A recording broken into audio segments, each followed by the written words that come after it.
With the Halloween season just beginning in theme parks all across the UK, parks are staying open way later, which means one thing: night rides. These are when you get to ride roller coasters or flat rides after dark. And in the theme park community, they've got this reputation for being some kind of magical, mind-blowing experience. But are they actually better, or are they just the same ride, but darker? Because last time I checked, the layout doesn't suddenly sprout a new inversion at 8:01 PM. But something they do sprout at 8:01 PM approximately are lighting packages that are specifically made for when it's nighttime. I've personally seen this with a lot of Merlin coasters, like the ones at Thorpe Park and Mandrill Mayhem at Chesington World of Adventures. Apparently, this is also true for most Alton Towers coasters as well. Thanks to the advice queue for "You're a legend." So here's how we're going to do this. I'm not just going to sit here and waffle on about, ooh, night rides are magical. No, I'm going to go through a bunch of coasters and even a few flat rides that I've ridden both in the day and at night, and I'll give my honest take on whether the night ride hype is real. And because I'm not the only enthusiast of opinions, I also ask you guys what you think, so we'll go through some of your responses at the end too. 3, 2, 1, go! Go! Go! Stealth is fun both during the day and at night, though the launch is still terrifying no matter when you ride it. Daytime is nice because you get these huge open views of the lakes and the countryside for miles if it's clear. The launch feels super punchy and intense, but the real difference comes at night. Suddenly, instead of trees and lakes, you're looking down at a park covered in lights, and it looks just insane. And honestly, Stealth is the only ride at Thorpe that gives a view like that, because Hyperia decided to face the wrong way. Then there's the track lighting. The whole thing glows at night, which looks amazing off-ride and gives the ride this extra atmosphere on-ride too. But the best part, when you hit the very top of the top hat, the lights vanish and you're just left in complete darkness. And it's honestly magical. Stealth is 100% better at night. This is it! There is no escaping the swarm! Now, if you thought Stealth was amazing at night, just look at its neighbour. During the day, the Swarm has those big, wide-open views and that smooth flying feeling as you dive over the water and by the ground. But at night, oh, I've got a whole list. Let's start with the worst part. The queues, yeah, this thing gets ridiculous at night. I waited nearly 2 hours for my one night ride last season, and the queue moved slower than it took Thorpe Park to build a new coaster. Pain. Absolute pain. But once you're on the ride, completely worth it. Sure, the views aren't quite as good as the daytime ones, but you still get some cool views over the park. Just, not from 200 feet up like Stealth. And the trains also have these red lights on the front of each row, and at night they honestly look like alien ships swooping around the park. Off-ride, it looks so cool. And the near misses, 10 times better in the dark. You can barely see what's coming, so when those supports and the billboards suddenly appear out of nowhere, it feels like you're about to crash into them. The section after the first brake run is also pitch black, which makes it even better. Plus, by the evening, the ride's properly warmed up, so it absolutely zooms through the layout. One tiny downside though, from videos I've seen, I swear they've added extra lights after the zero-G rule this year, or at least made them brighter, and it kind of ruins the darkness vibe a bit. But even with that, the Swarm is still so much better at night. Mandrill Mayhem is a tricky one for me. The one night ride I had on it a few years ago wasn't, how should I put this, very pleasant. First off, it was pouring with rain, which already makes it feel like you're being absolutely obliterated by a power washer.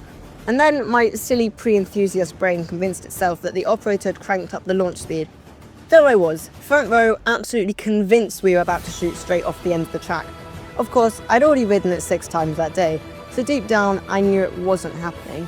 I was just being dramatic. Still, I came off a bit shaken, and at the time I wouldn't have thought much of night rides. But here's the thing, night rides on Mandrill Mayhem look magical, and probably feel magical as well. The massive Jaguar statue is illuminated in a fresh green glow, which makes the surroundings feel nice and ambient, and gives you some really nice views on and off of the ride. And towards the back of the area, there's barely any lighting up the track at all, which makes the forces feel way stronger. So while my personal night ride wasn't the best, I can totally imagine Mandrill being even better after dark than during the day. Although, the only thing that night can't fix, the bounce. Hyperia is currently experiencing a temporary delay and has ceased operation. Hyperia is a tricky one. During the day, it's an epic ride, and in contrast to the Swarm, you get way more hang time in the mornings. plus a slightly longer ride time before it's fully warmed up. And the views from the top of the lift hill are absolutely unreal. You can see for miles and it makes the whole climb feel even more dramatic. At night though, things are amazing, but also not amazing at the same time. The whole ride just feels so cool in the dark, especially when you hit that adze bank turn and go into complete darkness. But the lights that illuminate the track can be a bit annoying sometimes, because a pitch black ride on Hyperia would feel absolutely crazy. That's not to say that the lights are bad though. Off-ride, they make the whole thing look stunning, and without them, I wouldn't have been able to get one of my personal favourite photos of it. And on-ride, they do make for a somewhat magical experience. I just wish there was some way to choose whether you want the lights on or off. Like, maybe they could have them off for the first hour of darkness, then turn them on later. Or I don't know, have some kind of voting system in the station. I'd love to see the chaos unfold with that idea. Larry, I don't want the lights. No, Larry, no. Larry, you're not scared of the dark. Larry, listen to me. I'll get you a lollipop if you vote for no lights. Right, that's it, Larry. I've had enough. Either way, Hyperia is amazing both during the day and at night, but a night ride just feels different. It's such a special experience. Now, take this with a pinch of salt, because I haven't actually done Inferno at night, but my brother has, and according to him, it's way more intense once it gets dark.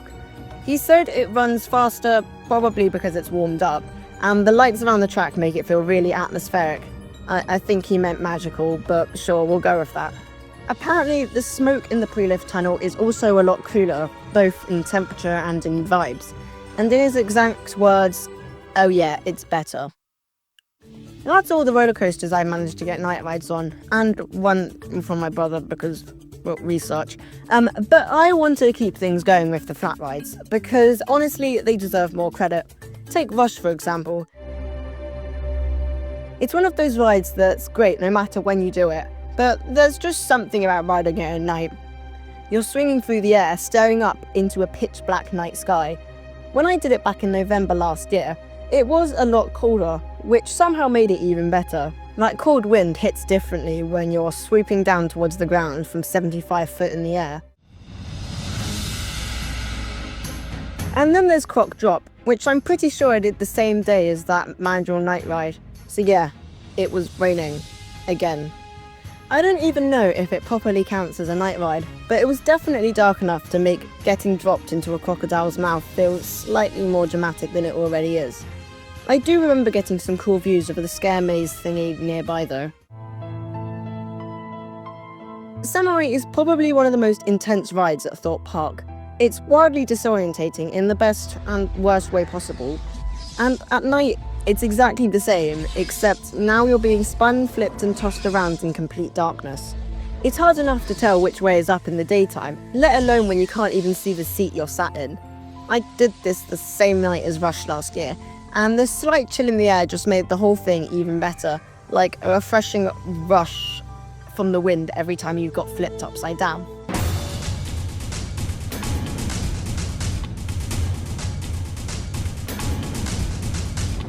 Now for your guys' opinions. Hyrulean Night 028 or Theme Park Phil UK. Yes, I do agree with you a lot. When they're running faster because they're warmed up, the rides just feel a lot more consistent, if you know what I mean, and like just overall much better experience. Unless it's Hyperia, which some people could argue when it's in the morning and it's not as warm, you get more hang time, etc. But then when it's like warmed up, you get better pacing. It is hard to please enthusiasts, isn't it? And I do believe that lighting does play a very important role for night rides, because if you didn't have them, then obviously night rides would be a lot worse for Siphon rides. Nemesis Reborn looks absolutely stunning at night. And yeah, the same could be said about Wickerman as well. I'm sure that looks amazing at night as well. I've heard great things about it from friends. So yeah, thanks for your comment. I really appreciate it. Alexius1, yes, night rides definitely have something about them that just makes them feel really special. I don't know what it is really either. Even with all the lighting, there's just something else that just feels amazing about night rides. Yeah, thanks for your comments as well. Now onto my Instagram ones. Godzilla Tampa Bay 95. Yes, Velocicoaster looks to be a crazy ride at night. on an already crazy roller coaster. Iron Resi looks really, really cool at night, and it's nice how it incorporates the lighting and the dark sections. I think that goes really nicely together. And Montu, again, that looks like an absolutely crazy ride at night because it's all dark, or at least the POV I've seen is all dark. And it's just, yeah, it looks like a wild ride. Very chaotic and disorientating at night. Again, thank you so much for the comment, Godzilla Tampa Bay 95. I really appreciate it. And then Q4 coasters. Yes, oh my gosh, Colossus does look such a cool ride at night. I wish I'd done it when I went last year. I'm so annoyed I didn't do it, but the queues were just really long. And on the Hyperion note, I don't really know what you mean, because if you mean like it being in pitch black, then I'm gonna have to disagree with you, because it creates a really nice focal point and I think it looks quite pretty. But if you mean like not lit up entirely, I don't know. I think it'd feel better on ride without the light, but off ride I think it looks really nice with the light. I don't know. I feel like that could be like a whole video by itself, debating whether Hyperion needs the floodlights or not. Anyway, thank you so much for the comment. I really, really appreciate it. Anyway, that's it for today. Hope you enjoyed the video, or at least got something out of me rambling on about night rides. If you did, consider checking out some of my other videos, or maybe even subscribe, because there's plenty more coaster nonsense on the way. Also, sorry for the 2-week gap in my uploading schedule. Life has been very busy and still is, but hopefully it will calm down soon. And thank you so much for watching. I really appreciate it. Until next time, catch you later.